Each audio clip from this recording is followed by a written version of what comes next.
Screen ಮೇಲೆ ಕಾಣಿಸುವಂತ ಈ ಒಂದು ನಂಬರ್ ಅನ್ನ ಯಾವತ್ತಾದ್ರೂ ನಿಮ್ಮ ಮೊಬೈಲ್ ಅಲ್ಲಿ ಯಾರು ಕೂಡ ಎಂಟರ್ ಮಾಡಬೇಡಿ. ಯಾಕಂದ್ರೆ ನಿಮ್ಮ ಮೊಬೈಲ್ ಬರುವಂತ ಕಾಲ್ಸ್ ಅನ್ನ ಬೇರೆಯವರ ಫೋನ್ಗೆ ಬರೋ ತರ ಮಾಡ್ಕೋತಾರೆ ಇದ್ರಲ್ಲಿ. ಸೊ ಅದಕ್ಕೋಸ್ಕರ ಈ ಒಂದು ವಿಡಿಯೋನ ಮಾಡ್ತಾ ಇದೀನಿ. ಯಾರು ಕೂಡ ವಿಡಿಯೋನ ಸ್ಕಿಪ್ ಮಾಡದೆ ಕೊನೆ ತನಕ ನೋಡಿ. ಸೊ ಮೊದಲನೇದಾಗಿ ನೀವು ಎಲ್ಲೇ ಹೋದ್ರೂ ಕೂಡ ನಿಮ್ಗೆ ಸ್ಕ್ಯಾಮ್ ಮಾಡೋದಂತೂ ಕಾಮನ್ ಆಗಿರುತ್ತೆ. ಬಟ್ ಕೆಲವೊಬ್ರು ಹೆಂಗ್ ಮಾಡ್ತಾರೆ ಅಂದ್ರೆ ತುಂಬಾ ಚೆನ್ನಾಗಿ ಸ್ಕ್ಯಾಮ್ ಮಾಡ್ತಾರೆ. ನಿಮ್ಗೆ ನಿಮ್ ಮೊಬೈಲ್ ಅಲ್ಲಿ ಇಲ್ಲಿ ನಿಮ್ಗೆ ಈ ಕೋಡ್ ಕಾಣಿಸ್ತಾ ಇರಬಹುದಲ್ಲ, ಇಲ್ಲಿ ನಿಮ್ಗೆ ಫಸ್ಟ್ ನಂಬರ್ ಅನ್ನ ಬಿಟ್ಟು ಇಲ್ಲಿ ಮಧ್ಯದಲ್ಲಿ 10 ನಂಬರ್ಗಳೇನಿದಾವೆ ಅದು ಬೇರೆಯವರ ನಂಬರ್ ಆಗಿರುತ್ತೆ. ಆ ಬೇರೆಯವರ ನಂಬರ್ಗೆ ನಿಮ್ಮ ಮೊಬೈಲ್ಗೆ ಬರುವಂತ ಫೋನ್ ಮತ್ತೆ ಕಾಲ್ಸ್ ಗಳ ಡೈವರ್ಟ್ ಮತ್ತೆ ಫಾರ್ವರ್ಡ್ ಆಗ್ಬೇಕು ಅನ್ನೋದಕ್ಕೋಸ್ಕರ ಈ ಒಂದು ನಂಬರ್ ಅನ್ನ ನಿಮ್ ಮೊಬೈಲ್ ಅಲ್ಲಿ ಎಂಟರ್ ಮಾಡಿ ಅದಕ್ಕೆ ಕಾಲ್ ಮಾಡಿ ಅಂತ ಹೇಳ್ತಾರೆ. ಒಂದ್ ವೇಳೆ ನೀವೇನಾದ್ರೂ ಕಾಲ್ ಮಾಡಿದ್ರೆ ನಿಮ್ ಮೊಬೈಲ್ ಬರುವಂತ ಫೋನ್ ಮತ್ತೆ ಕಾಲ್ಸ್ ಎಲ್ಲ ಕೂಡ ಅವರ ಒಂದು ಫೋನ್ಗೆ ಫಾರ್ವರ್ಡ್ ಆಗ್ತಾ ಹೋಗುತ್ತೆ. ಅದರಿಂದ ನಿಮ್ಮ ಒಂದು ಫೋನ್ ಅಲ್ಲಿ ಇರುವಂತ ಎಲ್ಲಾ ಡೀಟೇಲ್ಸ್ ಅನ್ನ ನೀವು ಅವರು ತಿಳ್ಕೊಬಹುದಾಗಿರುತ್ತೆ.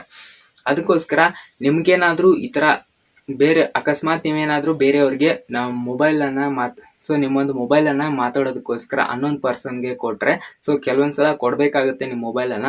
ಅವಾಗ ಅವ್ರ ನಿಮ್ಮ ಫೋನ್ ಅನ್ನ ಇಸ್ಕೊಂಡ ತಕ್ಷಣ ನಿಮ್ಮ ಮೊಬೈಲ್ ಅಲ್ಲಿ ನೀವು ಮೊದಲು ಮಾಡ್ಬೇಕಾಗಿರೋ ಕೆಲಸ ಏನಂದ್ರೆ ಡೈಲ್ ಪ್ಯಾಡ್ ಅನ್ನ ಓಪನ್ ಮಾಡ್ಕೊಂಡು ಸ್ಕ್ರೀನ್ ಮೇಲೆ ಕಾಣಿಸುವಂತ ಈ ಒಂದು ನಂಬರ್ ನ ಎಂಟರ್ ಮಾಡಿ. ಈ ಒಂದು ನಂಬರ್ ನ ಎಂಟರ್ ಮಾಡಿದ ತಕ್ಷಣ ಏನಾಗುತ್ತೆ, ನಿಮ್ಮ ಮೊಬೈಲ್ ಅಲ್ಲಿ ಏನಾದ್ರು ನಿಮ್ಮ ಮೊಬೈಲ್ ಅಲ್ಲಿ ಬರುವಂತ ಫೋನ್ ಕಾಲ್ ಗಳನ್ನ ಫಾರ್ವರ್ಡಿಂಗ್ ಮಾಡೋ ತರ ಅವ್ರೇನಾದ್ರು ಮಾಡ್ಕೊಂಡಿದ್ರೆ ಅದು ಡಿಆಕ್ಟಿವೇಟ್ ಆಗುತ್ತೆ. ಡಿಆಕ್ಟಿವೇಟ್ ಆಗೋದ್ರಿಂದ ನಿಮ್ಮ ಮೊಬೈಲ್ಗೆ ಯಾವುದೇ ಫೋನ್ ಮತ್ತೆ ಕಾಲ್ಸ್ ಬರೋದು ಅದು ಯಾವುದು ಕೂಡ ಅವ್ರ ಮೊಬೈಲ್ಗೆ ಹೋಗಲ್ಲ. ಅಂಡ್ ಹೋಪ್ ಇದೇ ತರ ನಿಮ್ಮ ಒಂದು ಫೋನ್ ಅನ್ನ ನೀವು ಸೇಫ್ ಆಗಿ ಇಟ್ಕೋಬೇಕಾಗುತ್ತೆ. ಯಾಕಂದ್ರೆ ಸ್ಕ್ಯಾಮ್ ತುಂಬಾ ತರ ಮಾಡ್ತಾರೆ. ಬಟ್ ನಾವು ಎಷ್ಟು ಎಚ್ಚರದಿಂದ ಇರ್ತೀವಿ ಅಷ್ಟು ನಮಗೆ ಒಳ್ಳೇದು.